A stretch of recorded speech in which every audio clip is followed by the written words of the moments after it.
cloud. Okay. All right. So here we go. Ready? Yep. All right.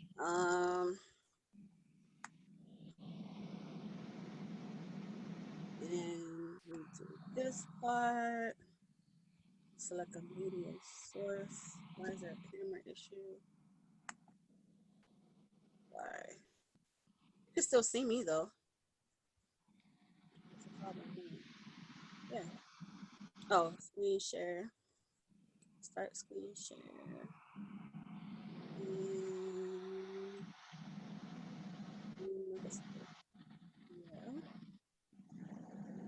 Yeah. And go here. Start screen share. Application. Where'd it go? Oh. What did I just do? Again. Pause share, stop share meeting info. What the heck did I just do? No, hide self view, edit profile picture. I just did the same thing again. No. How do I make this damn thing? Oh, wait, let's see. Same as systems. Girl, this is participant. Stop video. Video settings. I don't know what I just did again. Okay, last time. I'm gonna leave and come back, and then now I know what I'm doing. Okay, I'm gonna.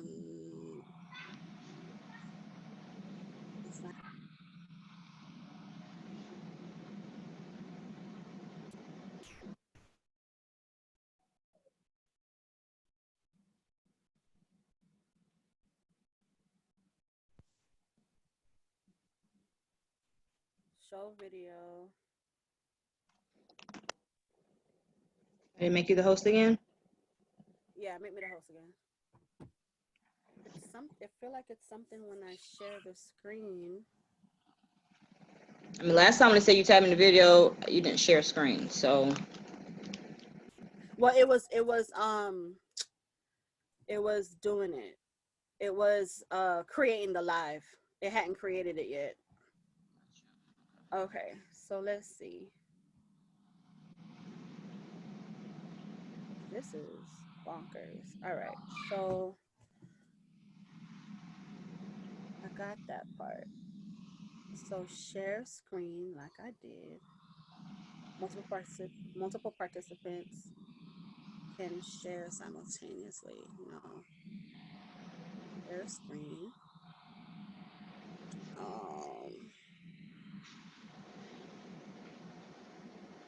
PowerPoint files. Oh, I think this is where I got confused at.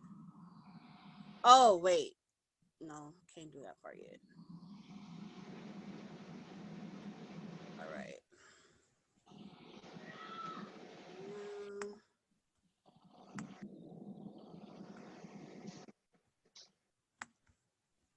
All right.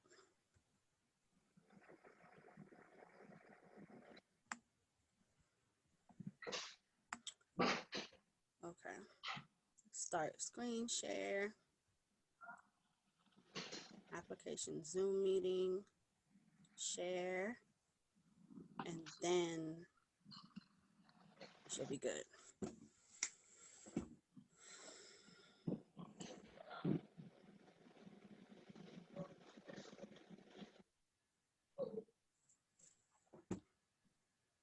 Let me know when you get the.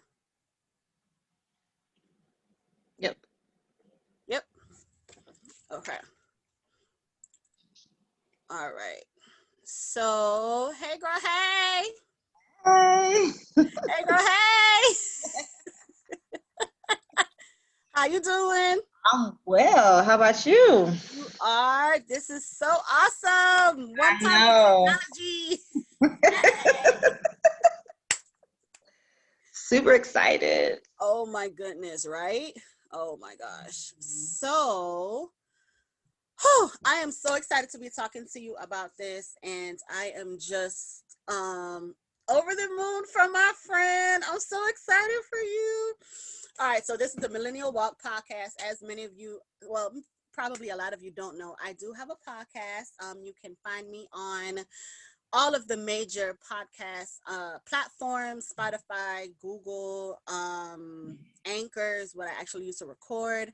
Hey everybody, thank you so much for coming in. We did start a little bit late, so I want to apologize because this is my first time actually going live via Zoom on Facebook. So I'm old now, and me and this tech stuff don't get along all the time. So but I wanted to bring on my one of my goodest, Yeah. closest girlfriends, Alexis Curtis. I met her 10th grade at Blanche High School. Go Tigers. Hey. Um, class of '05, and we have been girls ever since, and we have gone through a lot of transition. But we are here to talk about her debut book. Don't have it, get it, get into it. Isn't she gorgeous? I just want to say, look at the back of this, y'all. Look at my friend, y'all. Oh my gosh. Right? So this is her debut book, and I I legit cried. I shed a couple thug tears You um, did. reading this, but I know that this is something that was laid on your heart, and it's actually been something that you kind of wanted to do for a few years now. um but it was just about like the right timing and stuff. So just just give us a brief intro of who you are, your background, and also tell us how you got to the title of this book. Well, hey everybody, my name is Alexis Curtis. 33, mom of one toddler boy. TJ, he is 4. My definitely a mama's boy. He's my security guard. He's my everything. I am 6 years working in child welfare. Graduate of University of Florida. Very active with my church. I don't know what else to say, Sherry. I don't know what else to say. But Where are you basically, from? oh yes, from Fort Lauderdale, Lauderdale, not Hey. by four. I was originally born in Texas, and I moved here to Florida like in '96. But I've been in Lauderdale, Florida ever since. Deep side and shallow. But if I had to pick a side, it would be deep side. That's where I was from. Okay. And then I came to Gainesville to start University of Florida in '05, and I never left. I've been in Gainesville ever since. So I'm still here. Hey. You want to Yes. leave? Eventually. 4 years ago, when all this happened, I definitely wanted to leave. But And I I was was definitely trying to get you to leave, so I can't. I'm packing a bag. I I'm was like, girl, it's time leaving. to go. Let's go. Give me a U-Haul. I ain't turned a bag. I'm packing all my stuff. We go. Pregnant and all. But God was like, no, just stay. And I'm glad he did, because a lot of stuff Yeah. started unfolding for me in Gainesville. Although I don't have a lot of huge support, but I do have supports here Mm-hmm. to help me with TJ. So it's good. I'm kind of glad I didn't, I was obedient. But basically, how I came across the title of my book, I have been praying about it because, like I said, well, 2 years ago, God put on my heart to write a book about everything I've been through, because he said, what you've been through is going to empower and encourage somebody. So I really didn't want to talk about what I've been through because I was very transparent in my book, but God was like, you need to give the rawness, because people need to see what you endured and how you came out, because I want God to get the glory out of this book. So I kept praying for a title, and I would jot different things down. And then one day I was watching a sermon, and they came from Psalms 23, and they said, he prepares a table in the presence of my enemies. I said, ooh. I said, that's it. It Because hit you, huh? it just Hit hit you. me. It just hit me. I was like, ooh. Because, somebody told me, I mean, I had a lot of different prophecies after the situation happened, and one guy said, God's will get the glory out of your story. And one guy said, God's just preparing your tape. Like, just different things I was hearing from people. They just kept coming to me. It just kept coming to me. And it kept coming up multiple times. Mm-hmm. So then it hit me. And it was like, when God prepared my table. My trauma, my truth. Hey. I got the subtitle from watching this guy. He did a Facebook video. It said, my divorce, my trauma, my truth. It was like 3 things. 3. Um, but I like that when God prepared my table, my trauma, my truth, because it is my trauma and it is my truth. Okay. So that's how I came across the title. In speaking about your trauma and in writing the book, what difficulties did you have with being transparent, or how did you battle, or did you battle with being transparent, or allowing people to read about things that you may not even have told anyone, allowing people to have that vulnerable side of you, because we kind of present what it is that we want people to know about us, and we still keep a lot of secrets. We still keep a lot of secrets within ourselves that only between you and God they're going to go to the grave. Right. So how did you decide what it was that you wanted to implement and impart on others through the book?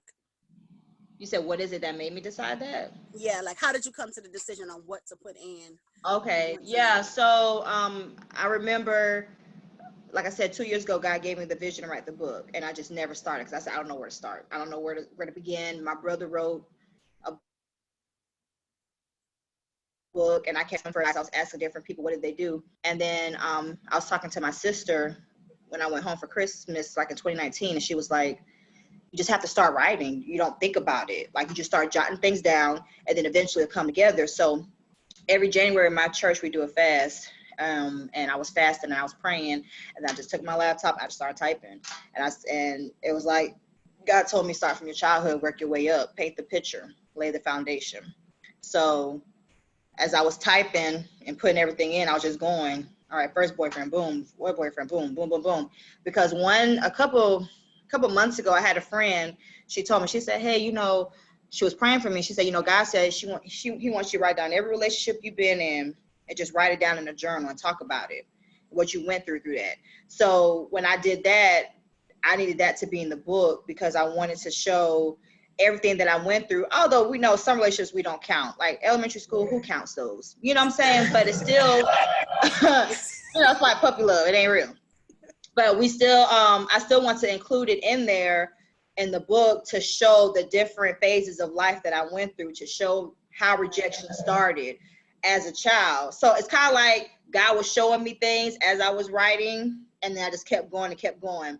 Certain things I didn't want to put in there, certain things I didn't talk about, because I didn't do this book as a platform to bash anybody or to put anybody down. I did it to show, okay, this is what I went through, this is how I overcame and how I survived it. You get what I'm saying? Yeah. I had to put the things in there that I know God and only God helped me get through. The other stuff, the deeper things didn't matter, and it doesn't really matter. And the people that know about the deeper things are the people that need to know. But I didn't want to put that in the book because it would have seemed like, oh, she's just trying to, put this person down. Because, I just had to use discernment. Hey, Amen. look at us now. So, as I typed, God gave me what to say. And then when I was done, I had a few people read over it, and some people said you need a little bit more. Some people said maybe you shouldn't do this. So then I kind of went through, picked it apart. I prayed about it. I said, God, are you pleased with this? And then boom, there we That's go. it. So you talk about rejection. You touched on rejection just a while ago. How did that play a role in your relationships, or the type of men that you decided to date or be interested in? Did your relationship with your father have any bearing on that? Or maybe even, any other male figure relationships, or how your parents were at when you were a child, because you talked about that in the book a bit. So Yeah. how did rejection play a role in your pickings? It played a major role. Because, like I stated in my book, everybody has that term, daddy's girl, mama's boy. That's always Right. been a universal term. And I love my daddy. My daddy's an awesome dad. Let me just say this. My dad's great. He's amazing. He's awesome. And he's a great provider now. But and growing up, he wasn't like that. Because they say your dad's supposed to be the man that shows you how you're supposed to be treated. It's kind of like your first boyfriend, Right. kind of. Right. My dad wasn't that type of dad. He wasn't like, oh, you're so beautiful every day, or you're this, you're that. He didn't really show me, this is how you're supposed to be loved growing up. And Mm-hmm. then the way the domestic violence in the home with my mom, I saw how he was treating her, and I was like, oh, I don't have no example, because I remember my grandpa, he passed away when I was like 5 or 6. And then I had my brother who's only 3 years older than me. And then there was not a whole lot of male influences around me. Mm-hmm. So growing up, all I saw was domestic violence, not being told, I love you every day, you're beautiful. Not to say that he didn't care, because I'm sure he believes, that he loves me or whatever, but I just didn't get that. So it played a huge role in my relationships, because I just dated anybody that would show me that type of love that I was looking for, because I didn't get that from my dad all the time. I mean, now we have a great relationship. We just talked on the phone about 30 minutes ago. We call each other almost every other day. He's awesome. But growing up, no, I didn't have that. So it's kind of like I was looking for love from these guys. I was just falling in love quickly because I wasn't getting it from my daddy, or any male influence, because that's all I had around. My family's not that big either. I have a Right. mom in Canada. I have a lot of family in Canada. That's my dad's side. I don't really know my mom's side of family. They're all in Haiti. So we don't have like a huge family. I don't have cousins and aunties and uncles running around everywhere. It's just us. It's just you So guys. the only real male influence I had in my life was my dad. So growing up, I didn't see that. And then before I got married, when he met my son's father, one of the things he said, he called me on the phone. He was like, I don't want you to be with him. You driving him around in your car, and you didn't talk to your family, da da da da da. And I said, wait, hold up. And me and him had a real heart to heart. I said, Daddy, we haven't been a family since you and my mom separated when we were 9. We've Mm-hmm. never had family meetings. You've never shown me the example of how I should be loved or treated. You never set that tone for me, so you can't get. You said that to your daddy, girl. We had a heart to heart. He wasn't mad. It ended Okay. well. It ended well. I was just telling him, like, you can't tell me who to date when you didn't set that example for me. I could Right. understand if you did everything for me. Not saying he didn't provide, he did that, but showing me how you're supposed to be loved, showing me the type of guy that I'm supposed to date, how you're supposed to be treated. You know what I'm saying? All I saw was you hitting my mom all the time. You get what I'm saying? So I said, Yeah. you never show me that. And he said something so profound. He said, well, my dad, I didn't have a good relationship with my dad. Me and my dad never got along. I didn't know how to be a dad because my dad didn't show me how to be a dad. I said, well, that's when you start and you be a better dad, because your dad wasn't, Right. a dad to you. So this is a perfect time for you to be better than what your dad was. And ever since we had that talk, it's just been high. Like we've been good. You know what I'm saying? It was a real And you heart to know heart. what? To piggyback off of that, I think that is, I mean, of course, we have Caribbean parents. You're of Haitian descent, I'm Jamaican. So it's definitely one of those things where, that's why I said, girl, you said that to your you said that to your daddy, but it's definitely one of those things that we have to talk about at, I think we're able to talk about it as adults. It's never something that we could say, probably felt comfortable saying Right. as younger children, but it does play a role. And I think sometimes for some people, they can't give what they didn't get. And then other people, they recognize what they didn't get. They're able, number one, to recognize what they didn't get, and Right. so therefore they work hard to give that to their children. Some Exactly. people kind of overcompensate in some situations and they end up spoiling the kid, but for them, it's better for them to have it than to not have it. Right. And as women, you grew up with that situation with your dad. And I mean, my dad was physically present, but he was emotionally absent.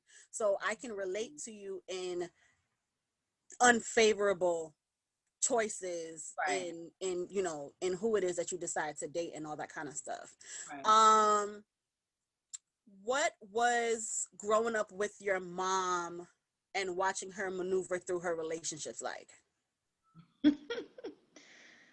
Ooh, I love my mama, Sexy Rose. That's what we call her, Sexy Rose. That's my girl. She was one that kind of, I mean, especially going through with my dad, she was one that just kind of took it. She would just Mm-hmm. take it. She had nowhere else to go. Her dad was dead. Her mom's in Haiti. She was Mm-hmm. one that she did what she needed to do, but she just took it. She just took the. Right. She never tried to fight back. She would just take it. Um, and that was kind of like woo. But then when we left out of that situation, she started dating different guys. I kind of wanted her to date somebody because my dad had moved on. He got married. He had 2 Okay. kids. He was living in the suburbs, huge house. I would go there on the weekends. We would live our life. But then she was kind of like to herself. So anybody she dated, I was happy for her. Because me and my mom, like, we're both on the same page. As long as we're happy for whoever they're dating. Because my mom was always one, I'm dating this person. She's like, well, if you're happy, I'm happy. You know, and I see her dating somebody, and I'm like, Mom, if you're happy, you know, you're happy. So she had like one real relationship after my dad. It lasted longer than any of her other relationships, but he kind of put her through some stuff too. I didn't kind of like that. But she was one that, you know, she was always giving. She loves to give. She's a giver. She loves to cook. She loves to do for people. And then sometimes she never got that back in return. So that really hurt her. So I'm kind of the same way. I give. I do everything I can to make the guy like me. I do everything I can to make the guy, you know, want to love me and be with me and stay with me for a long term. And then something happens, kind of like, well, dang, what did I do wrong? And she Right. people. She can cook. She did for you. She provide. You know what I'm saying? She was a good person.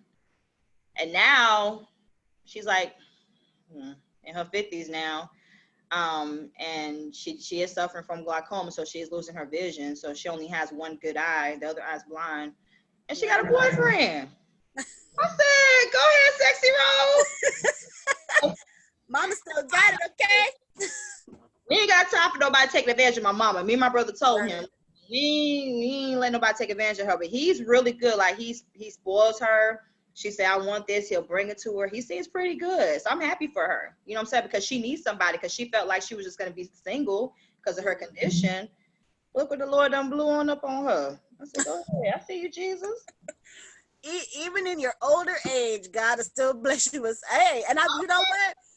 Look. And I think sometimes people feel like, you know, because some people feel incomplete because they don't have a partner.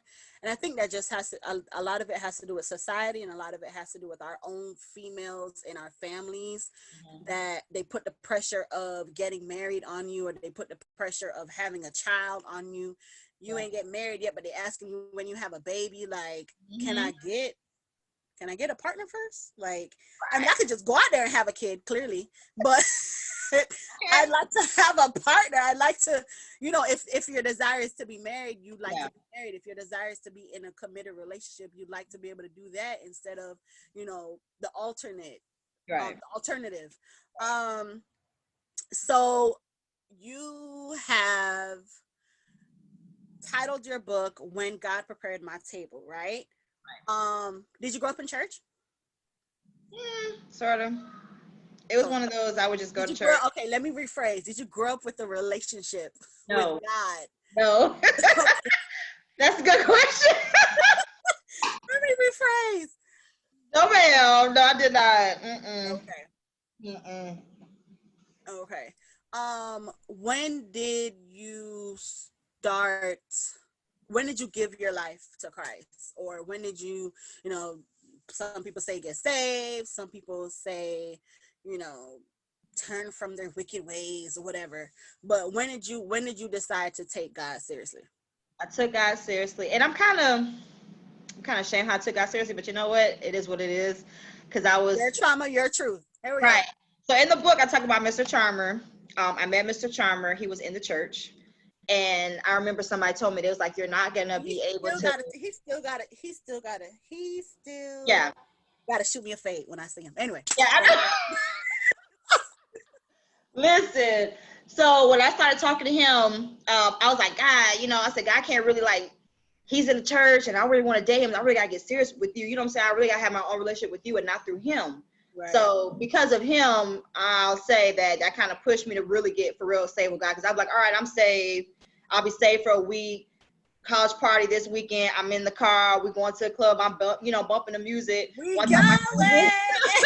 my cousin came in town. She said, "Did you just get saved?" I said, "Child, maybe next week." You know what I'm saying? Like, but for real, I got saved in October 2008 at Showers of Blessings. I said, let me get my life over to God for real, because that's around the time I met the guy, and I really wanted to get serious and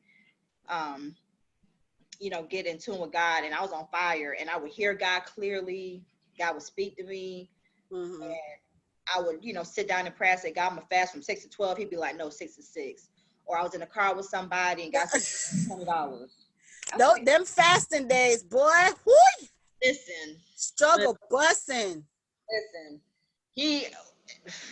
Yes, we'll talk about that. We need to talk about that separate one. But he would just speak to me so clearly, like tell her this, like he was talk. I mean, when I got saved, God was speaking to me so clear. But then the more I got involved in the wrong stuff with Mr. Charmer, it started fading away. It started fading away around that time. But I would say for real, relationship with God, all jokes aside, was October 2008. So I can say that I've been saved, for 12 years. Okay. Now, would you say that you started going to church because of him? Is that what I'm hearing? No. Or there was a guy at the church at Showers. His name was Andre Knight, and he was doing a play. And I want to say I met him through my friend Yami. Yeah. okay. Yamale. Yamale. And I used to act. I acted in college. I did the BFE and stuff like that. So he had a play that he did at the church. So I kind of did the plays with him at Showers, and I just kind of joined Showers from there. Oh. So God, if I get a car, I go to church. So I remember I got my Toyota Corolla in 2011. What was the name? Desire? Desire with a Z, baby. Yes. And I told God, I said, if I get this car, I'm gonna start going to church. So I remember when I first got my car, I called Yami. I said, hey, I'm coming to church on Sunday. She said, good. Pastor said we going to war, so wear some camouflage or armor fatigue. And then ever since then, that's how I've been a part. And I've been going. Okay. Yeah. So what lessons did Mr. Charmer teach you? I'm gonna start off with that. We're gonna dive right in there. We're gonna dive because I would say that he gave you your introduction to Christ or to church as an adult, because having your own relationship with God as an adult is quite different for me who grew up in church, where you kind of go because you have to go, you don't have a choice. And when you're an adult, you go because you actually want to go, or you want to go for the fellowship and everything, or whatever your motivator is, that's why you do it.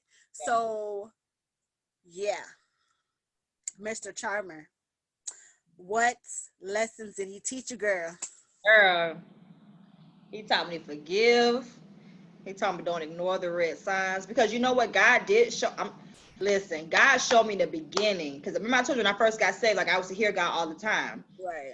Fasting, and as soon as I was fasting and getting really into my word, God was showing me things about this guy. I just chose to ignore.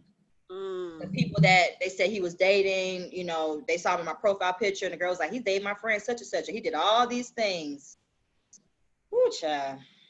He taught me don't settle, don't ignore the red flags, and forgive, because that boy put me through what? I do know, but the people don't know. 2 whole years of nothing. And it's crazy because I was so crazy over this guy, and I had to literally get free from that bondage from him. I was bound by him, because I remember we went to CC's and y'all were like, oh my God, you're too pretty for that. And Pauletta was like, I would text you, you're beautiful every day. I'm going to text you, you're beautiful every day. You need to know that he can't treat you like that. You are too beautiful for that. You're too good for that. But I would make excuses for him. I said, it's not his fault. It's da-da-da-da. Like, this my man husband. Right. You can't be doing that when nobody ain't your husband. That's another thing I learned. Oh, no title. So is that that's that giving husband benefits or husband husband love? Yeah. Yep. Okay. So yeah, he taught me so much. We'll be here for hours. Do you regret it? No. Because I don't regret it. I mean, I probably shouldn't have ignored the signs. I probably wouldn't have went through all the unnecessary 2 years of hell and having to forgive and having that anger in my heart towards him. I would have been able to avoid all of that, but I don't regret it because it is a chapter in my book. And it is another thing I can say that God delivered me from, because it was only God that got me out of that one, for sure. Hello. What is okay? So there's moments in our life where there are clear signs that God intervened, right? Um, do you feel that's what happened? That's what transpired with Mr. Charmer? I really want to say it. I can't say his name, but I almost did. Okay. um, were there, like, was there something definitive where you knew that, you know what, if I don't let God handle this, I'm gonna lose my mind? Because this is around the time when Steve Harvey wrote that book. Think Oh, act like a lady or man, think like a man. like a man, think like a man, act like a lady, whatever, Yeah. something like that. So one thing I read in his book, he said, however a man introduces you to people, that's all you'll ever be. Now, in the beginning, when I talked to Mr. Charmer, he said, hey, I got my baby mama, my family's still kind of used to her, so I'm kind of not going to introduce you to them like that. Yeah, and I said, okay, that's cool. We in the beginning phases. It's about to be 2 years. Okay, 2 years. The lies, the candy face, the lies, the Right. lies. So we pushing 2 years. You don't give me a title. We go to an event. One of his family members, he introduced to me. He says, yeah, she a volunteer at the place. I, 2 years, bro. We've been riding out, doing all types of stuff, having intimacy, all this stuff. You've been coming to my house, sleeping over, all this stuff. She's a volunteer. So I looked at him. I said, that's all I ever be, huh? He's like, what you talking about? I said, that's all I ever be to you is a volunteer. After 2 years. So I was already at my wit's end, but like every time I would try to leave him, I couldn't because he just had that stronghold over me. But one day I called him on the phone, and he remembers this too. I called him on the phone. He was at his grandma's house, I think. And then he was like, well, mama, let me call you right back. He had to act like he was on the phone with his mama at his grandma's house. That was it for me. I said, yeah, I'm done. I'm done. So because every time I was trying to leave him, I couldn't. I said, God, you know how I feel about this boy? I can't let him go. No matter what I do, I can't shake him. I need you. I need you to do this, because if I try to do this in my flesh, I'm not gonna get free. Mm-hmm. You're the only one that has the power to get me free from this. And like I was so serious. Like I was praying from my heart. I got down on my knees. I said, God, I'm so serious. Like you're gonna have to free me from this man. Like today. And literally within like 2 weeks, everything I had attached to him, God freed me from. That's how I knew it was God. So I saw him not too long ago, maybe a couple months ago. He was around here in my complex, and he was like, yeah, oh, that day when I told you, mama, let me call you back. I wasn't trying to act like you was my mama. He just, every time he sees me, he tries to apologize for the same stuff. I look at him and I said, bro, like, I'm over it. I've forgiven you. We're good. You don't have to keep explaining yourself to me. But it's funny how it still bothers him. It's guilt. You know what I'm saying? Like, people say you go through all this and they feel like they don't care, but they're going to have to come back and apologize, because he done apologized to me at least 5 times. And every time he sees me, he says the same thing. Bruh, it don't even matter. Like, that was my wit's end. But I knew I had to go to God, because every time I try to leave him on myself, he would do something to get me back. And I knew it was God, because he was bringing gifts to my house and doing things that he didn't. Yeah, The God, devil. never go back. The devil in human form. Exactly.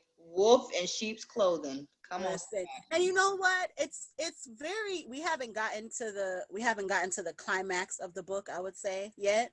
But it is. It's very difficult. People say, "Oh, don't take what's happened in the past and bring it to bring it to anybody that you're wanting to date, or bring it to anyone who express interest that you're mutually interested in."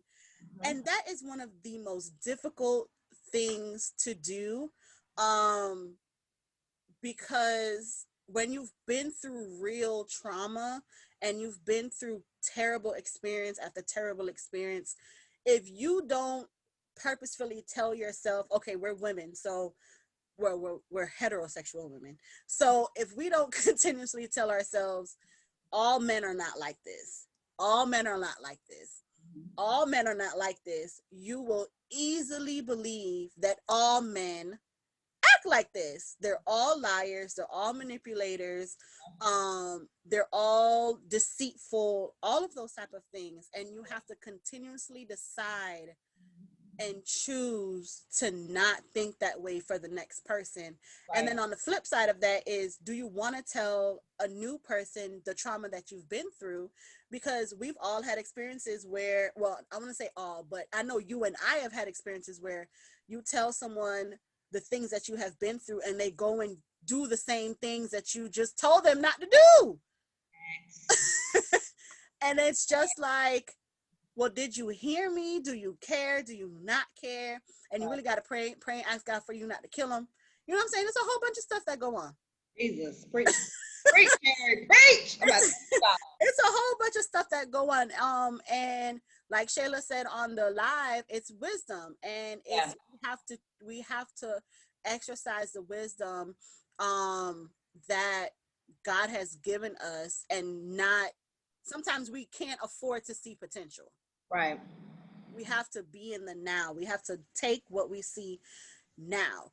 Um, okay, so we move on from Mr. Charmer, and it was a few years. Like, you didn't date or talk to anyone pretty much in between that time until your next relationship.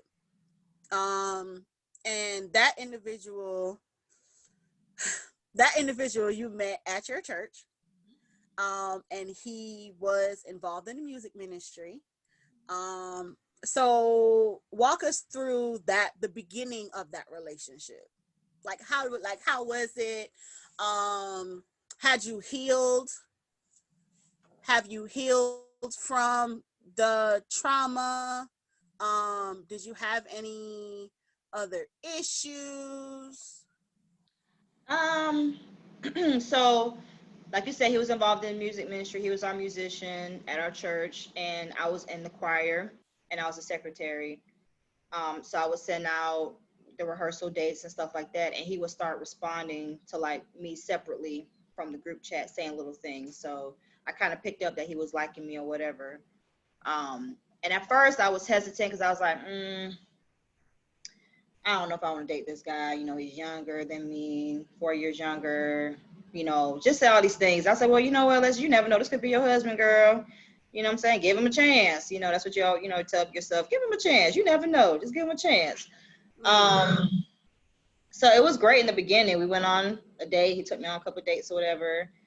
Um, Took me to Cold Stones. We went to the movies. Went out to eat. We started hanging out a whole lot. So it was really good in the beginning. I think I did heal. Like I think I would, because remember I had to forgive him. There's a chapter in the book where I had to ask God to help me forgive Mr. Charmer, and God allowed me to forgive him because when I saw him, I ran up to him and I said, I have no ill feelings towards you. So I had nothing against him, and I think I was, chilling, coming to my own, doing my thing, had my own place, working, doing good. And then I met him. So I could say that I was healed from it. I know that he knows Mr. Charmer. And one time he told me that him and Mr. Charmer had a conversation about me. Yeah, girl. I was just like, really? And I think he told me, What? yeah, told him stuff that, stuff that we did and all types of stuff. He was just trying to get me back because he used to always say, I'm going to come back for you. Negro, sit your behind down. So I had to take my pastors to tell him, it sounds like he missed her, but it don't even matter because you got her. So don't even worry about what he say. So I think that kind of tainted Mr. Keys's mind a little Gotcha.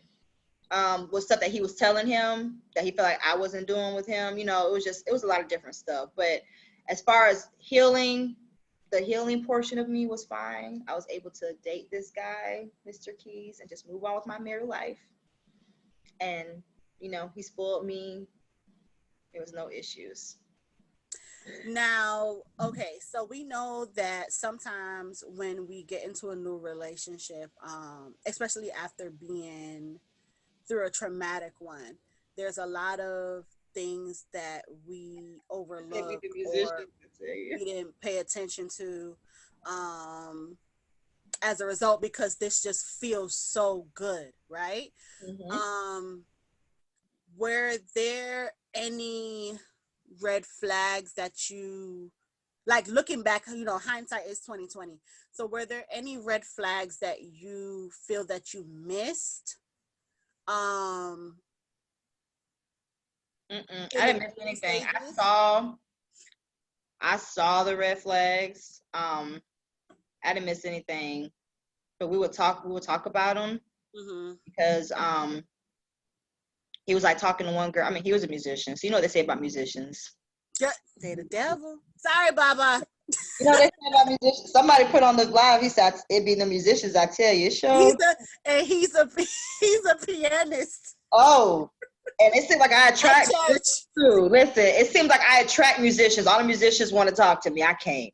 I can't. But anywho, so where was I going with this? There was some flags. Yeah, he was like other girls, messages. He even said some things to one of my close friend of mine, and she shared it with me, and I talked about it with him. You know what I'm saying? So I would talk about it with him, and he would just say, "Oh no, that's not true." You know, da da da da. And I would just kind of be like, "All right," you know. I was being selfish with myself. Like putting, I wasn't setting the standard for myself. Does that make sense? Yes, yes. Although I've been through what I went through with Mr. Charmer, I still never, like I said, from growing up, I never had that true example of how I should be treated. Mm-hmm. So I didn't set the standard for myself. And I figured, this is the only guy that's showed me any type of attention since I broke up with Mr. Charmer. Well, we didn't even try my situationship entanglement. Let's say Oh entanglement. God. Oh God. You know what I'm saying? Nobody really showed no interest towards me. So I was like, man, whatever. I'm just gonna take it. Like remember I said at the beginning, my mom, she would just take it. Just gonna take Yeah. it. Just gonna take it. And I didn't set the standard for myself. I kind of just let it happen. I was like, oh, okay, well, whatever. That's just one thing. All right, yeah, okay, that's just that little thing. All right, whatever. It's cool. Whatever. Whatever. All right. We talked about it. Don't do it again. All right, cool. So I saw them, but it wasn't like unless you need to stop. I just kept doing it because I was like, I don't want to be alone. That's another thing. Mm-hmm. I didn't want to be alone. I didn't want to be lonely because I started to feel a little lonely and stuff, and I didn't want to be alone. I was fearful of being alone. And I Mm-hmm. said, I want a man. I want to be loved. I want somebody to date me. I want somebody to take me out. I want somebody I can show off to on social media. I want somebody to show me off. I want somebody I can hang with, talk to all times of night. Like I wanted that. So it's like but God's like, no, no, no. No, no, no, no, no. And you wanna say yes, yes, yes, My yes, mind's telling me no. and God is telling you no. And you know what? It's Jesus. difficult, and I guess we can only speak from the women's side because we're women. We don't know how men feel in regards to some in situations like this, but it does definitely, and it goes back to being asked about when you're gonna get married, when are you gonna have a baby, and you see other people around you getting into relationships, possibly getting engaged and married, having babies, and we're in our mid 20s. Yeah, we were in our mid 20s. Mm-hmm. um and it's like a spirit of loneliness, Mm-hmm. because we're typically okay being alone, but being alone and being lonely are two different things. Yeah. And sometimes that spirit of loneliness overtakes you, and it's just like sometimes we can't shake it. Yeah. Sometimes it can become so overwhelming Mm-hmm. that we genuinely don't know what to do. And for some of us, we find ourselves in situations that we would not have put ourselves in had we been thinking straight, right? Right. um Can you do hear TJ? you Sorry. TJ, I told you use your tablet. Hey, I'm TJ. use um your tablet. I'm busy. do you think that that's important to be able to recognize, Oh and yeah. like The even flags? now? Yeah. And I feel like we shouldn't settle. A lot of times we settle in fear of being alone or fear that we'll never find anybody. You know, Hmm. now I understand I'm not settling anymore. the first red flag I see, that's it. I'm done. You know what I mean? And I feel like we shouldn't have to settle. We should know our worth. I see a lot of people that waited patiently and have great, amazing spouses. You know, and I first, when everything happened, I said, yeah, I'm not doing marriage again. I ain't never getting married. Marriage is for the pits, it's for the birds. I'm done. But God had to restore that. I still believe in marriage because there's a lot of people that I see, that I encounter with daily, or that I see on Facebook, that I know personally, that have great marriages, and even some second great marriages. I have one friend, she got divorced, remarried, she's living her best married life, and she gives me hope. I'd be like, girl, I'm telling you, looking at you and your husband, I'm like, man, you give me hope. So I think it's very important to not ignore the red flags, because they can cause problems later if you don't address them the first go round. So yeah. Okay. All right. So we're gonna get to the climax of the book. Really? And so just walk us through.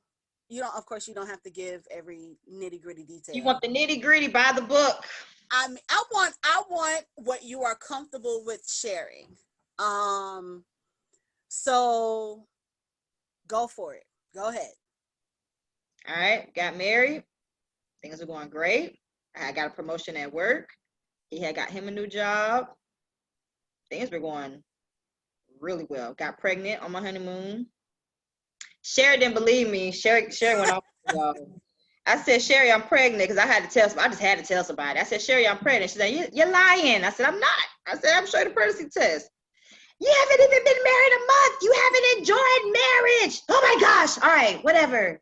Call this person. I was just like, Sherry, calm down, bro. Like, you more mad than me. Like, I got pregnant out of wedlock, bro. Like,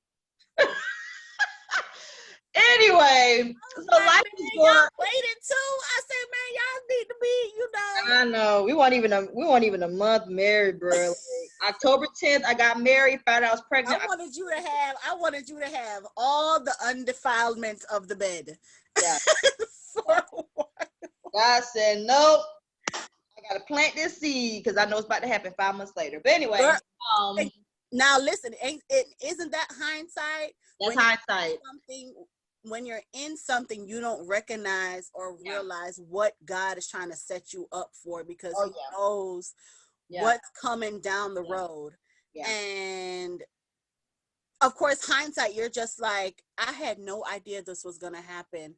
But God knew, so that's why he had to. I'm totally convinced. For me. I'm totally convinced, because I was like, geez, I got pregnant fast. I thought it was gonna take me like 3 months to get pregnant, you know?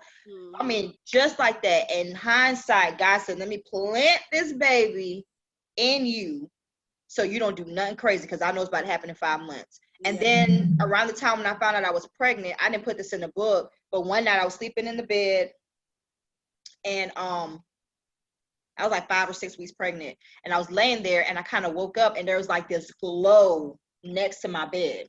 It wasn't scary. It was like this glow. I didn't know what to do. I kind of just couldn't move. So I'm just laying there. I'm looking at this glow right by my bed, and it was going like, and then whatever it was doing, it put its hand on my stomach, and it just kept going. Now, people that I asked about that, they told me that was the intercessor angel, or the intercessory angel. And I think, because like I said, God knew, hindsight, looking back, that intercessory angel had to cover my baby, you know what I'm saying, to protect it from what was about to come. Me not knowing what's going on, okay? Things were going so good. I got a promotion, we got a car. I was just like, God, I said, things are just going so good right now. That's like, I kind of felt like, I feel like something's about to happen, because it's just going too good right now. It was too good. I mean, there was so many things just lining up. Like, one thing about my son's father, he paid all the bills. He never wanted nobody to pay for nothing. The only thing I paid for was my car insurance. Okay. He took care of everything. So we was good. We was straight. And then the day before Easter, I woke up wanting an omelet. I said, I want an omelet so bad. So he went across town, got me my omelet. He said, all right, I'm gonna take a nap. when I wake up, we're gonna go to the store and get you a dress for Easter, because that's one thing we used to do. He'll like buy me stuff. It was nothing. I said, all right, cool, because nothing was really, fitting me. And I lay down, I got that text. You text me. You said, hey, text me when you're by yourself. Now, knowing Sherry, me and Sherry know each other since forever. And she never tells me. She knows I'm always with Tay. So, well, Mr. Keys. And so for her to say when you're by yourself, I knew something wasn't right. So anyway, he was like, well, I said, is everything okay? And he was like, if it's true, no, everything's not going to be okay. And that's how everything started to come out. Things started unfolding about my son's father talking to a minor on a message. I saw the screenshots of the messages between him and this girl, not knowing who the minor was. Got upset. Me and him had an argument. He was sleeping. We started arguing about it, and I'm pregnant. And mind you, I'm 5 months pregnant at this time. So I'm yelling at him, he's talking to me. Where'd you get this from? I'm like, it doesn't matter. They're threatening to call the police on you. And I'm just devastated. Like, I felt like all my anger inside and my baby. And I was just like, I don't want my baby to feel this, but I couldn't contain it. Like, I was screaming, I was crying, I was throwing things. I had no control over myself, and my baby's just sitting right here. Mm-hmm. And I remember coming to your house, parking my car far away because I knew he was going to try to come find me, because I said, you need to leave my house. I said, I'm going to leave. By the time I come back, you need to be gone, because he actually moved into my townhouse that I've had since 2011. And then to hear who it was, because his, sister came to the house. But then the worst part, and I shared this on my Facebook page, the worst part is when I went to the mentee, who I called in the book, her aunt's house. Now, me and her aunt known each other since college. Me and her been cool. Mm-hmm. And that's when everything came out. She told me about the nature of their relationship, when they started talking, how long they've been talking for. Let me back up too. So that Tuesday before everything came out, Saturday, he had left the house saying he had to go to his friend's house or something. And I said, I need you to go to the store and buy some stuff. And he left, and I forgot to tell him to pick up something. I just kept calling his phone. He would not answer. And usually that's not like him. He would answer unless he's at work, but he wasn't at work. Mm-hmm. He wouldn't answer me for nothing. I knew something was up. And then as soon as he came home, I had cleaned the bathroom. I had mopped the floor. He was like, I need to take a shower. I said, you're just gonna have to wait. Like, at that point, I didn't really care. So the thing that made me believe that what she said was true is because when I asked her, I said, well, I don't care about y'all talking. Like, I don't care about any of that. I said, did y'all have sex? I just was blunt, asked her, did y'all have sex? She was like, yeah. And I said, when? This past Tuesday and 4 days before your wedding. No remorse. No remorse. I said, what? She said, this past Tuesday. That thing still hit me, boy. 4 days before your wedding. I said, 4 days before my wedding. I said, this past Tuesday. I said, what did he wear this past Tuesday? She said, his uniform. I said, what time he came over? She told me the time, and I knew she wasn't lying, because that's around the time I could not reach him. So that already confirmed, you know what I'm saying, that truth, that part of it.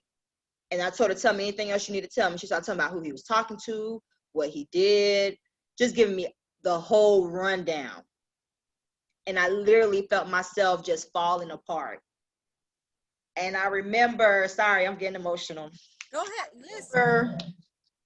Saying to myself, God, I'm about to lose my baby. I knew there was nothing I can do in that moment to take away the pain I was feeling. You know what I'm saying? It was painful. It was embarrassing. And all I could think about, what my family gonna say. I work in this type of field of work. I'm gonna be the laughing stock at my job. This is gonna be in the paper. My church gonna find out. This is embarrassing. And to add insult to injury, I'm carrying his baby. I'm 5 months pregnant. Right. Like, I thought I was going to die. Like, if I wasn't gonna die, then my son was gonna die. I was totally convinced, because I could not contain my emotions. I could not contain my anger. And I remember I just cried out to God. Before I cried out, I said, God, please don't let me go into early labor. Please don't let me lose my baby, because I was about to lose it, and I did. And everybody that was there, was 3 people there. It was Minty, her aunt, and his sister. No, and the fact that nobody consoled me, that part really took out because I'm crying. I'm just like, why nobody touching me? It's kind of like, you know how you be crying and going crazy and Yeah. nobody touching me? Why nobody trying to console me? And I was freaking out. I was like, oh, I'm just wailing. I'm holding my stomach and I'm just tossing. I'm rolling everywhere. I'm rolling around. Nobody said anything. Nobody touched me. Nobody said, it's okay. That was the most devastating part of my life, but I knew that God was with me because I did not feel no pain in my stomach. You know, my son was still there. Like there was nothing going on. It was just all emotion. It goes back to that intercessory angel that was in my bed. He had to cover my baby because he knew. Whew. Girl. We were doing so good, Alexis. I just know that God is real. Like God is so real. God is so real because I literally, my son could have died. I should have went to early labor. I was that devastated. I couldn't stop crying. I was wailing. I was holding my stomach. I was shaking. I'm turning in circles. I'm crying because I'm just like, this is hurtful. You know what I'm saying? Because I already know I work in this field. I know what's going to happen to him. People going to find out. Right. I'm 5 months pregnant. This is embarrassing. What am I going to tell my family? What am I going to tell my friends? You get what I'm saying? So anyway, after all that, he turned himself in. He went to first appearance. It was a lot more to the story, but he ended up turning himself in. He got first appearance. They gave him $100,000 bond. He's been there ever since. So I've been on my own ever since then. And then, I still carry my baby full term. He came out. Thank you, Lord. Healthy. I know it was God. That's why I said TJ is my miracle child. He's a mama's boy. I love him dearly. I don't know what I would do without him. I don't know what I would do if I would have lost him. I'm just thankful that God did plant him. I don't regret. People said, do you regret marrying Mr. Keys? I don't. Because on October 10th, 2015, I wanted to marry him. And then when I married him, we had a baby, our miracle child. TJ is, everybody know who knows TJ. He's smart. He's anointed. Everybody know. And people look at TJ. I had prophecy after prophecy. He's prophetic. He's this. He's an anointed child. And I'm just grateful that God saved my baby and saved me because there's a lot of things I wanted to do. I want to fight that girl. I want to just go crazy on her. But I knew if I fought her, she was going to kick my stomach because that was important to me. And I said, I'm going to kill this girl. So I didn't fight her. Then I would have called a child abuse charge. Then if I would have got the child abuse charge because I fought her because she's a minor, I probably wouldn't have rights to my child. I probably had to go through all this parenting stuff. You get what I'm saying? Right. Then I had to think about, I would have lost my job. I would have been in jail. I'm about to kill him, run him off the road. Having him in my stomach made me think about a lot of stuff. Like, do you really want to do this? You're pregnant. Don't do that. Don't do this. Don't do that to her. Don't do that to him. Like, don't stoop down to their level because in actuality, although they didn't suffer at that moment like I did, I'm sure that he's dealing with his consequences now. He got sentenced to 10 years. Right. Can't see his kid. You know what I'm saying? He can't see nobody 18 and younger. He's never held him, touched him, or seen him physically. Just pictures. That's it. Video chat. No, you can't get any snacks, TJ. It's 10 o'clock. You're supposed to eat. Come here. Come here. Let me see my nephew. Let me show y'all my miracle child. Come here. He will be like, oh, now you want me. Say hey. Hey, boo. Hey, TJ. No, go use your tablet. Go get your fruit pouch. You're not supposed to be up. Go lay down. Yeah, it's in your lunchbox. Sorry for that, but we need that break because I was trying not to cry, but I just remember I'm just being real transparent. But I know it's gonna save some. It's gonna help somebody that's watching this live. That's the whole point. I think sometimes people who know the story know what you've been through. Yeah. But I think sometimes people they assume that certain people haven't been through anything because that individual carries themselves a particular way. Mm-hmm. And some people don't understand why people cry when they're praising God, because you don't know what that person has gone through. You have no idea what that person has overcome. You have no idea what tried to take them out. You have no idea what tried to kill them. You have no idea how they had to pray themselves through, or how they had to stand on the prayers of other people because they didn't have enough strength. They didn't have the words. They didn't have the words to pray, so they had to cry. Right. You know what I mean? Right. And I think sometimes people think that those who grew up in church, we feel like we are holier than thou. And it's just like, you know, you don't know what we've been through. I don't know. I'm not going to pass a judgment. I personally am not going to pass a judgment on someone just because I don't understand them. You understand what I'm saying? Right. And I think I have personally, and I've seen it with you, that people will pass judgment on you because, you know, you carry yourself a particular way. You carry yourself and you praise God and you worship because you know what God has allowed you to come through. I was with you. Yeah. I think probably why I get emotional is because I remember what it was like. And I was just like, you know, God help her because I can't help her. You know, there's nothing I can do to assist her with this. You have to help her because she gonna kill him. I really thought I didn't I thought you was gonna kill that boy that day. Girl. I mean, I don't know how, like, I really was shocked when you showed up at my door.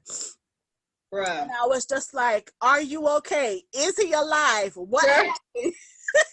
Because it's such a difficult, it's such a difficult situation to just imagine. And I was still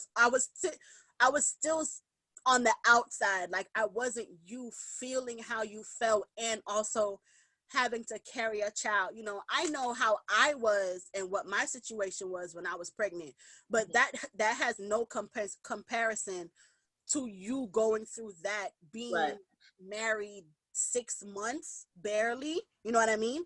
And I really do want people to also take the lesson of you don't know what somebody has gone through, similar to like Chadwick Boseman. You know, I'm still like grieving. I don't even know the man, but I'm grieving over this guy because, you know, people talked so bad about him when he lost his weight. And then now those same people are probably like, oh my God, you know, I didn't know that he was sick. Of course you didn't know that he was sick. He didn't say anything. He doesn't owe you an explanation of what he's doing. So instead of passing judgment, if you do think he's on crack, pray for him. You think he's on crack, speak some positivity into the atmosphere for that individual. Don't go and bash them and break them down because you are creating a reality for yourself that fits whatever it is that you need for it to fit.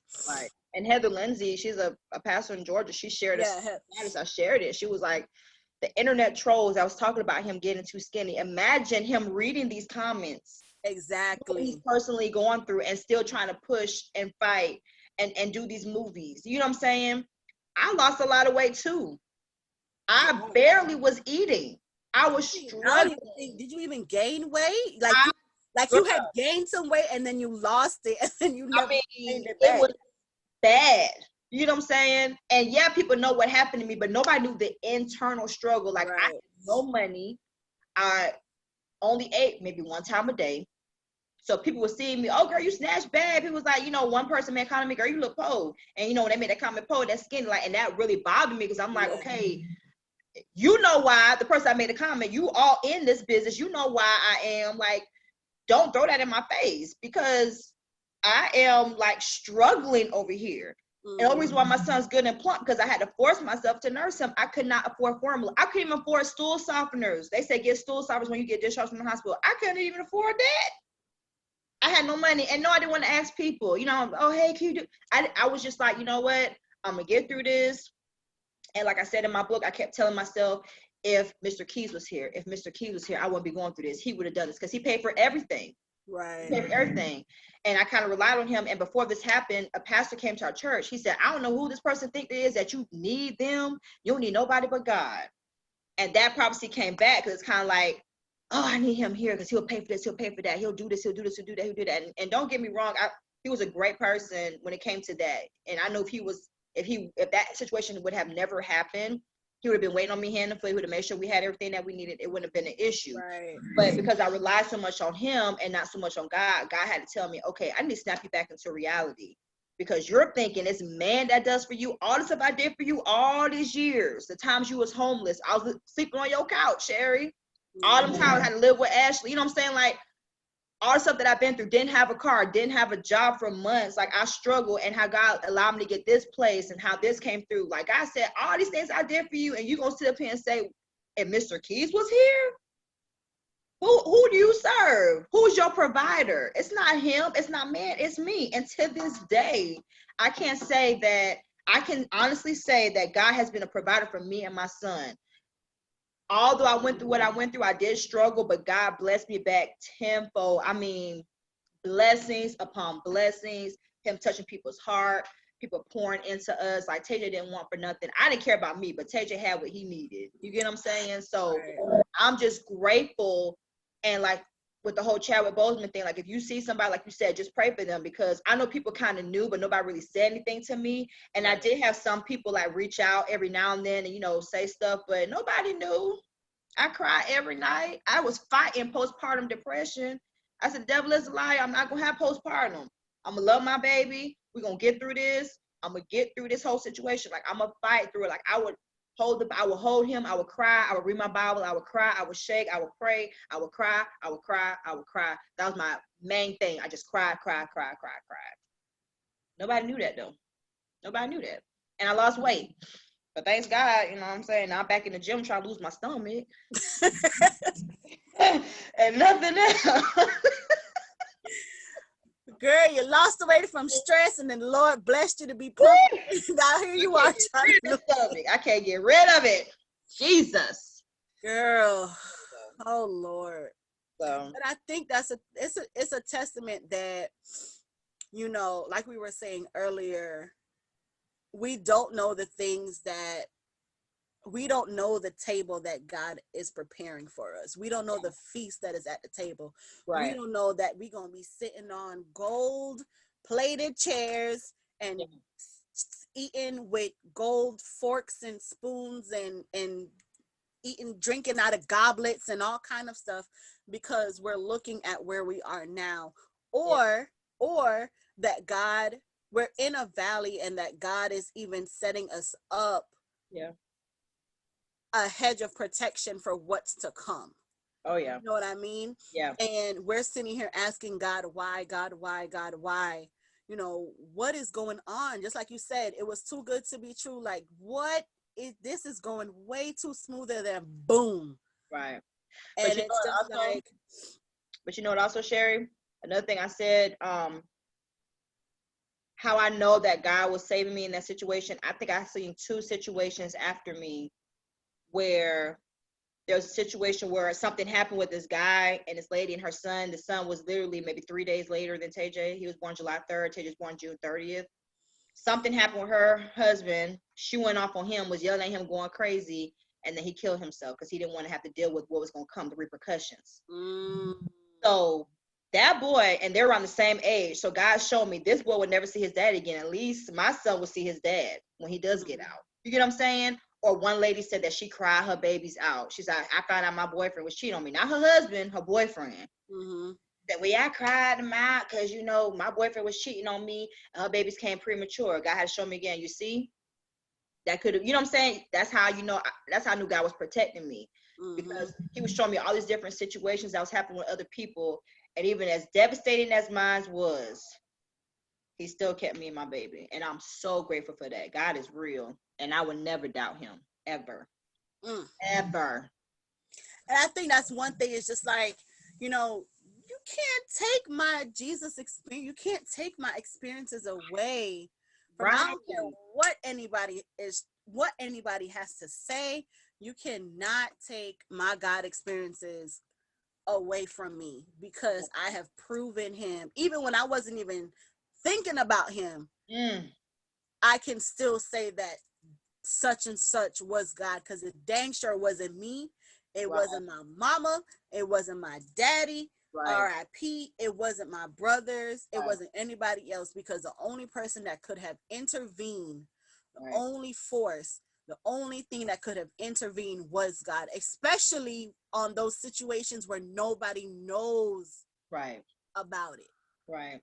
Nobody knows. It's just literally you and God. Right. And he works it out for you in ways that you could not even have imagined. Yeah. Yeah. He blessed me. My salary went up at work about 13 grand in 1 month. There was a blessing with a car accident he was in. Like God just boom, boom, boom. To this day, I mean, I'm not making a whole lot of money, but I make enough money to take care of our bills, take care of my kid, pay his daycare, make sure he has what he needs, and still be straight. And for that, I'm just grateful. It's all God. Because I had just got that promotion. Had I not got that promotion, I wouldn't got that raise. Listen, So God is good. God is good. And I think sometimes people think that it's so cliche to say, but sometimes that's all you get, that's all you can say. It's facts. It's true. Say facts.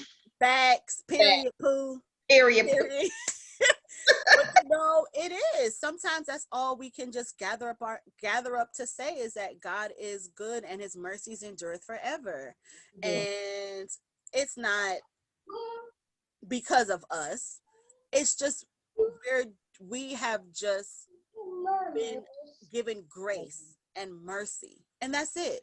We Right. don't have any explanation, because we do trash crap all the time. Like, Right. we can be terrible individuals. We can be terrible human beings, and we have to reevaluate and reassess, and rethink the things that we have done and everything like that.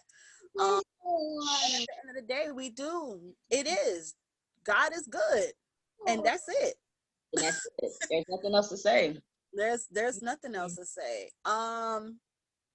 I'm not too sure if this is gonna kick us off, because I gave it 2 hours. I don't know how this is gonna We've been work. talking that Yeah. Well, by the time I killed an hour because long? trying to figure it out. Well, it would usually have the timer come up. I haven't seen it come up yet. Oh, okay. All right. Well, let's go. Do you Last have any topic questions? is Do you want to ask, forgiveness. Oh, what? Hey, TJ. did you want to have people ask questions, or you had another question or anything like that? I don't know if you want to ask Yeah. questions. About forgiveness. So, Oh, how did you? Because that is the over and underlining uh yeah. lesson. Those are the lessons of the book. And I think that is something that you were really wanting to come across and really wanting to hammer in. Yes. So how did you forgive your now ex-husband for that transgression? And what has that journey looked like for you? Ooh, a lot of prayer. A lot of prayer. The journey was rough because the whole time he was gone, he would say things like, I love you. I didn't mean to hurt you. And I felt like everything we ever, from our wedding on, I felt like anything he ever told me was a lie.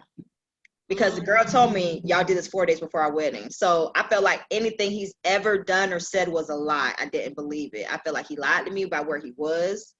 I feel like I couldn't trust him. I was disgusted. So it was rough because we were sending each other letters back and forth and we were going off. I would say things to him. I was mad at him. I'm like, you're not here. You don't love me. Stop telling me you love me. Like, no, you don't. You don't care nothing about me. You could have gave me an STD. Like, I used to just keep, Right. throwing things at him. And they would tell me stuff. Don't tell me anything negative. He's going to start feeling bad about himself in there. But I really didn't care because I'm going through it out here by myself. I'm struggling. I never thought I would have to do this by myself. You know what I'm saying? So it was a rough process because I felt like he wasn't 100% taking accountability for his actions at the time. I feel like he was just trying to be like, oh, it's just a little thing. Well, it'll smooth over. And it wasn't just a little thing to me. And I felt like I said, anything he ever told me was a lie. So it just took a lot of prayer, a lot of seeking God.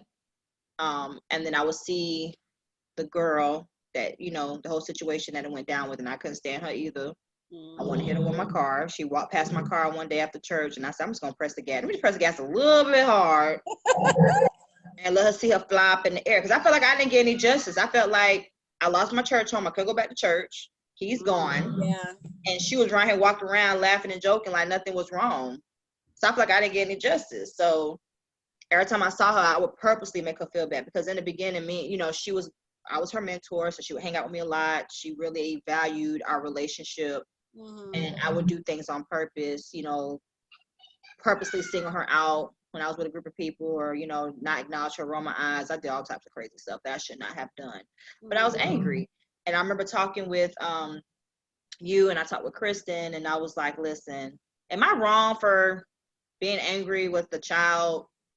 You know what I'm saying? She's not an adult. Am I wrong for being angry? Like, is this wrong for me to feel this way? And it was kind of like, well, yeah, she's a child, but it's kind of like, it's like the other woman. So it's just kind of like you're just upset about the whole situation. So like, you're not wrong, but don't sit and dwell on it. Like, don't let that fester in your heart. You got to have to learn to forgive. And anytime somebody would talk to her, especially Kristen, I used to be like, Kristen, what is you doing? Like, I know Kristen watching. I used to get mad at her. I used to be like, what you doing, girl? Why are you talking to her? Chris was like, Alexis, the Lord told me to tell her something. I said, well, did the Lord tell you to tell her to stop sleeping with other people's husbands? Like, I used to be, Oh, Lord. I didn't care. So it was a very ugly I mean, it was process. The that's forgiveness difficult. process was That's tough because just like you said, she was a minor. yeah. So you don't want to put yourself in a situation for beating up a minor either.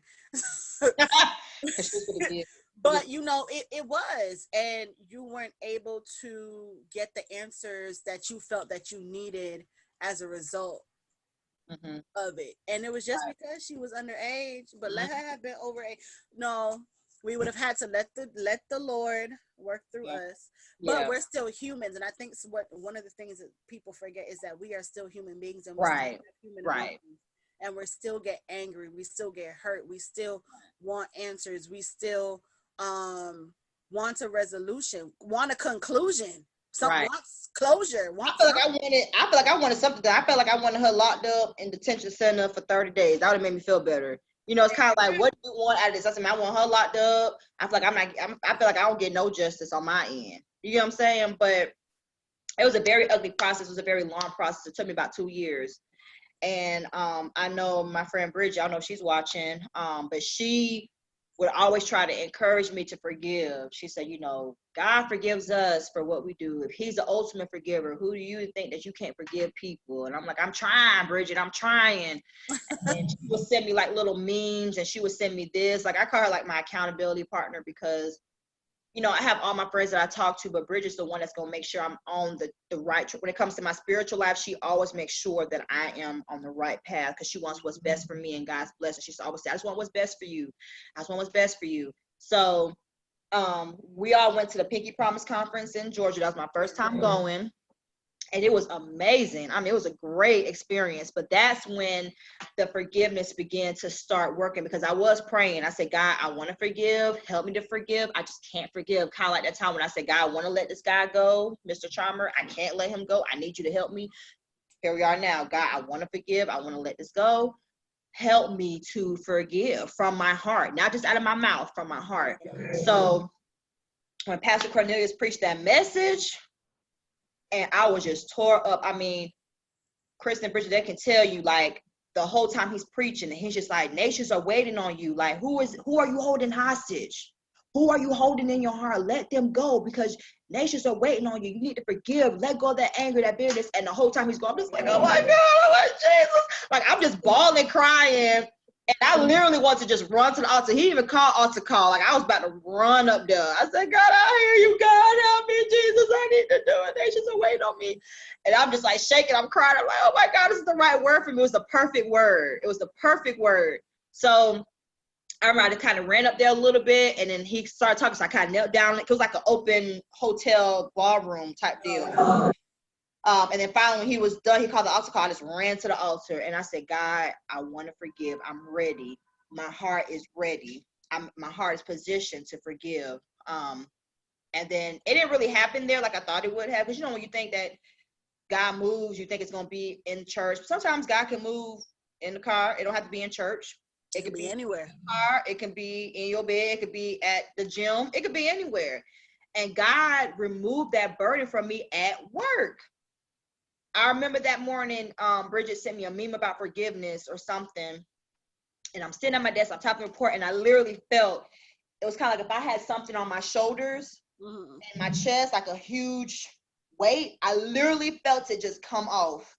It was heavy, but I felt it leave me. I felt so liberated. I was like, oh my God, it was so overwhelming. And I'm typing a report, okay?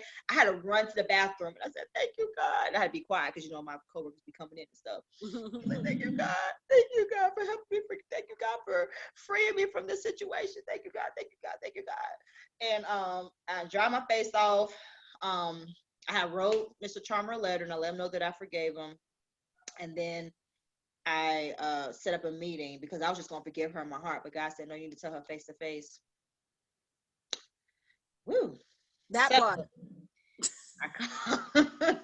I called my pastor and I said, I need to have a meeting. He was like, oh, this is the best news I've ever heard. Da, da, da, da. So he set up the meeting. I looked at her face and I said, I forgive you. I said, you know what? And I know I forgive you because I'm not even angry with you right now. Because remember I told you I would see her and I want to hit her with my car. And I want nobody talking to her. But I literally had no ill feelings towards her. Just like I had no ill feelings towards Mr. Charmer when I forgave him. I looked at her eye and I said, I forgive you. And I'm sorry for rolling my eyes and treating you bad on purpose those times that I did.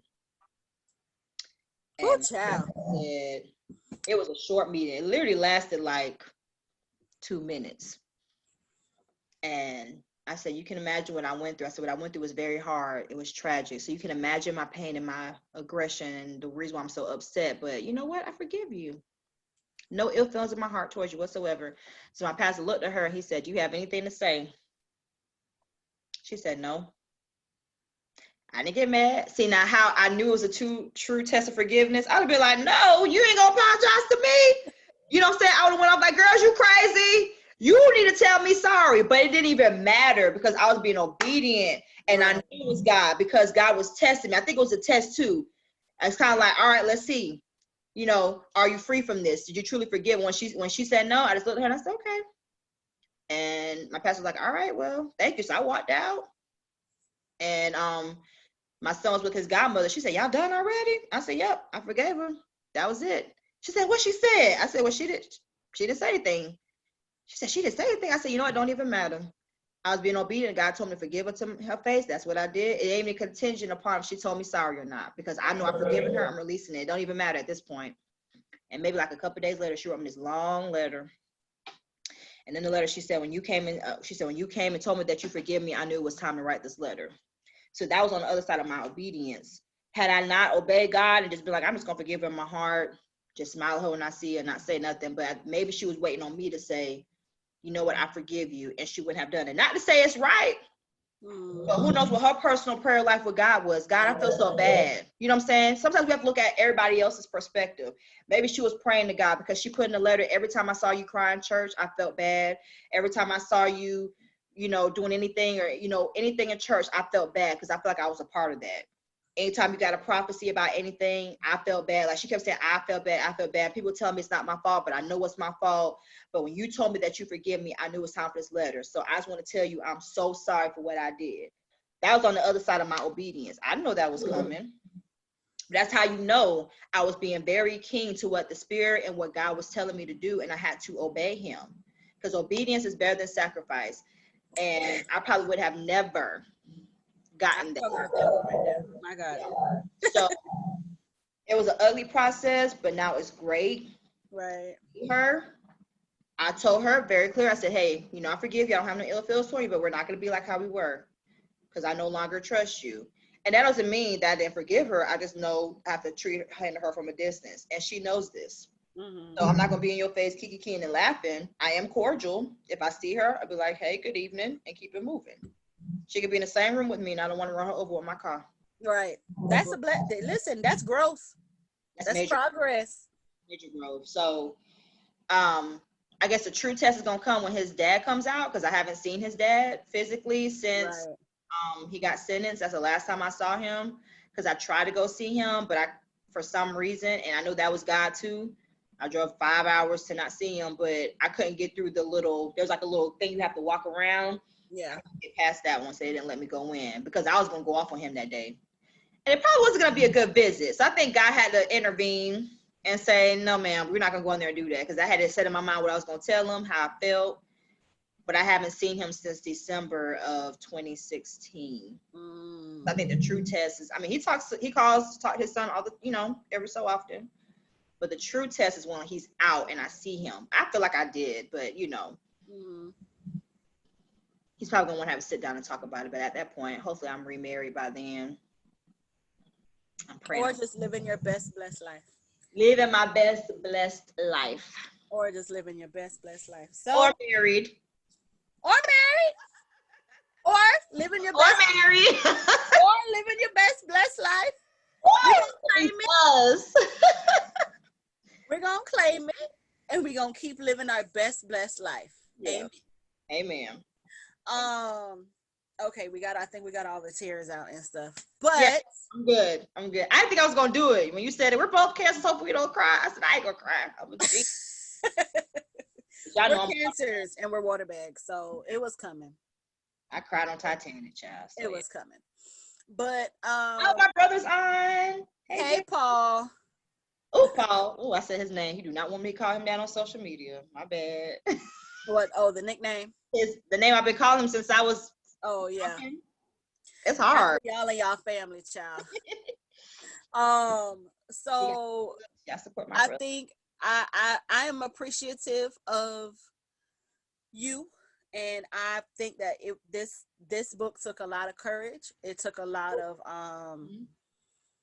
transparency. And I know that people have been blessed by it. I know that people will continue to be blessed by it, and that you will also continue to be blessed because you are ministering. And some people don't really feel that. Some people may not feel that a book can be a ministry, but it definitely can, because you have no idea the lives that you'll be touching through it. Yeah. You have no idea what it is that the person that may be reading it may be going through, and what lessons that they currently need to learn as a result. Somebody very well could be dating somebody or married to someone who is who has dealt with a underage child before, and they have to figure that out. Do they stay? Do they leave? What it is that they do, and that's a difficult one. And if you're right, because of your job, you worked in child welfare, you couldn't stay, you had to dip. Your job was on the line.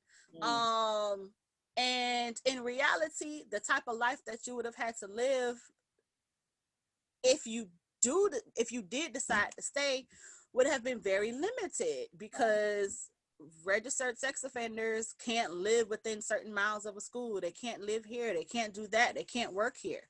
They can't work in certain places. So, and it wasn't just him being that. It's a lot of factors of course.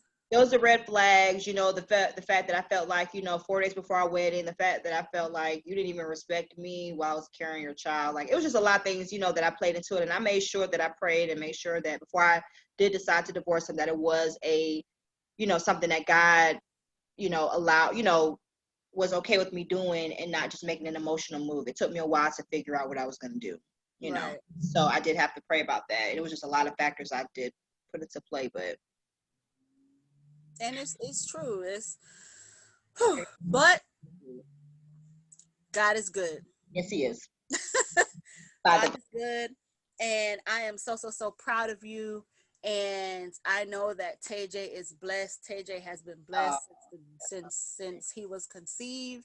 Yes. And I know I was hard, because I was just like, wow, like, y'all didn't even get to do nothing yet. Like, you got pregnant already. Oh my God. You didn't get him up yet. Oh my God. You just got married.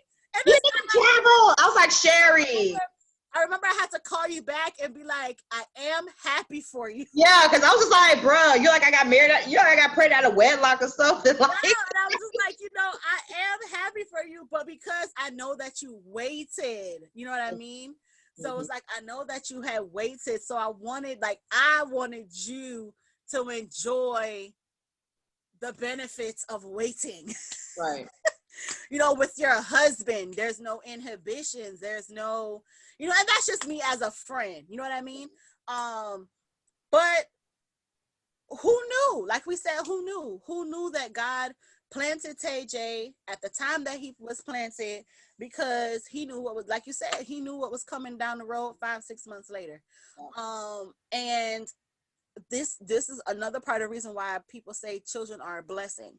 Oh yeah. Children honestly Hear do from give God. you, they're a gift from God, and they honestly do give you a reason to live. They give you Right. the motivation that you didn't think Mm, you needed.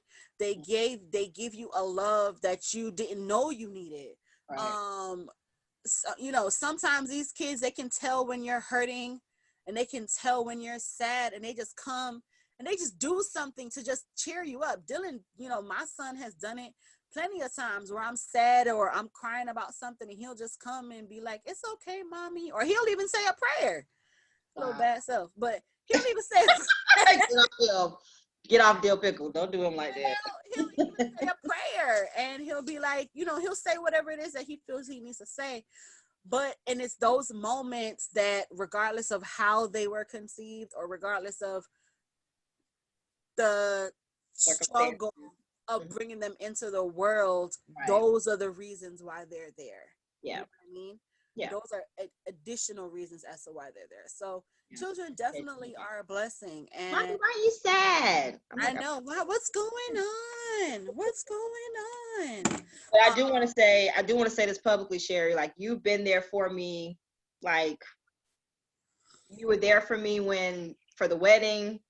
You've been there for me when you yelled at me. You've been there for me, like, when I went off, when I get mad at you, you're still there. I remember that time when you came to my house one day, you came back and you brought groceries. I remember that time when I really wanted some makeup brushes. You ordered me makeup brushes. You've done so much for me, Sherry. I just want to publicly say you're such an amazing friend. You're such Girl, an amazing friend. You're the best maid of honor. You had to be the bearer of bad news, but you were there with me. You helped me through it all. You stayed with me. You prayed with me. You always checked on me. You made sure I ate. You are an amazing person, and I am so proud of you for everything that you're doing, and with the podcast, with your boutique, like, seeing all the stuff that you've done for me and how the blessings are unfolding before your eyes. I just want to say publicly, you are an amazing friend. Like, I wouldn't trade you for the world. Period. aw, I I love ain't gonna you so cry much. because I'm a You've done thug. so much for me. You've been a better friend to me than I've probably been to you over the years. I know times I made you mad, and you go Listen, off, and I get mad at you, but at the end of the day, the love is there. I know your friendship is genuine, because no matter what has happened, you have been there for me, and I just want to say thank you. I love you you're welcome. so much, Listen, so much. listen. You are my sister. I don't use that word um loosely. I don't have sisters, so you know.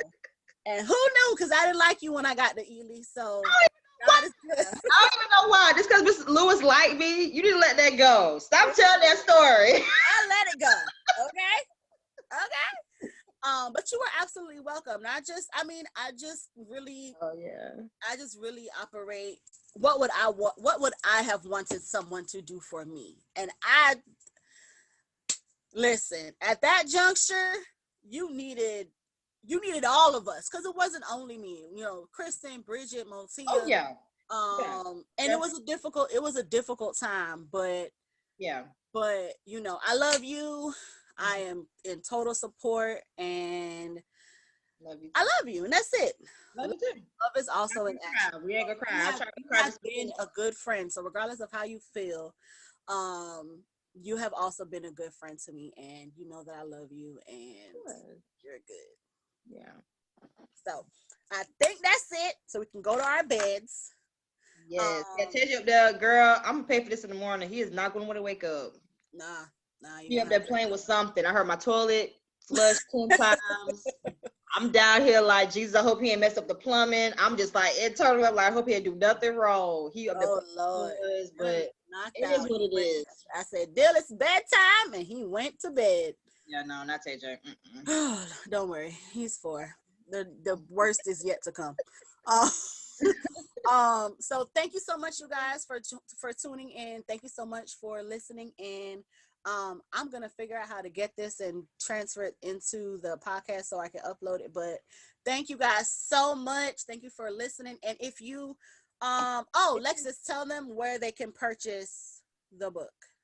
All right. So here's my book. It's $15. I do have a link. I may have to post it on Sherry's page. Or you can post it in The comments. Oh, yeah, let me in the put the comments. comments. I've been watching the comments. Yes, and what she did for our mother. Yes, my brother. I was about to call you that name that you don't want me to call on public. Oh my goodness. Clipboard. Let me post it in the comments if it's still here because I have to like. Mm. I'll post You it can do later. it later. It's okay. I'll do it later. But yeah, you can good night, Kia. Love you. Thank You you. guys can. There's a link. I'm gonna post it, or you can Cash App, or you can send Sherry the money, and Sherry can order it for you. If you guys know Sherry's Cash App or whatever. The book is $15. I will mail it out to you.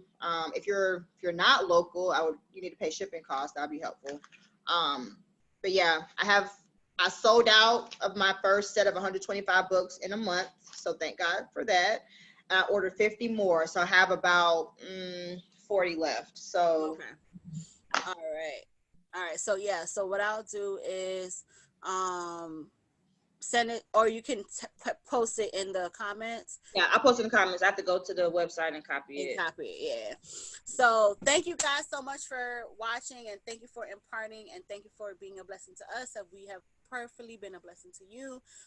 This is the book when God prepared her table. Or Lexus, what's your IG? Because the link is on your IG. Yes, link is on my IG. My IG is Lexi Ashley 18, and my Facebook name is Alexis Ashley. I also have a Facebook page called My Trauma, My Truth. So any of those three, you can hit me up on that. Okay. So Lexi, Lexy, Ashley 18, Instagram. And then my Facebook is Alexis Ashley. Okay, I think I just got it in there. All right. So, all right. Thank you so much, you guys. Have a good night. Love y'all. Night. Bye.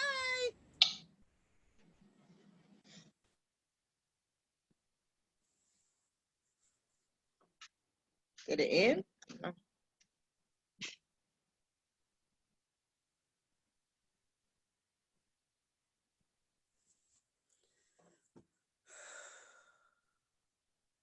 Yeah, it ended. Okay. Okay. All right. And let me go to this. I pray that I recorded this thing. Okay. Stop recording. Do you want to stop cloud recording? Yes, you'll receive an email.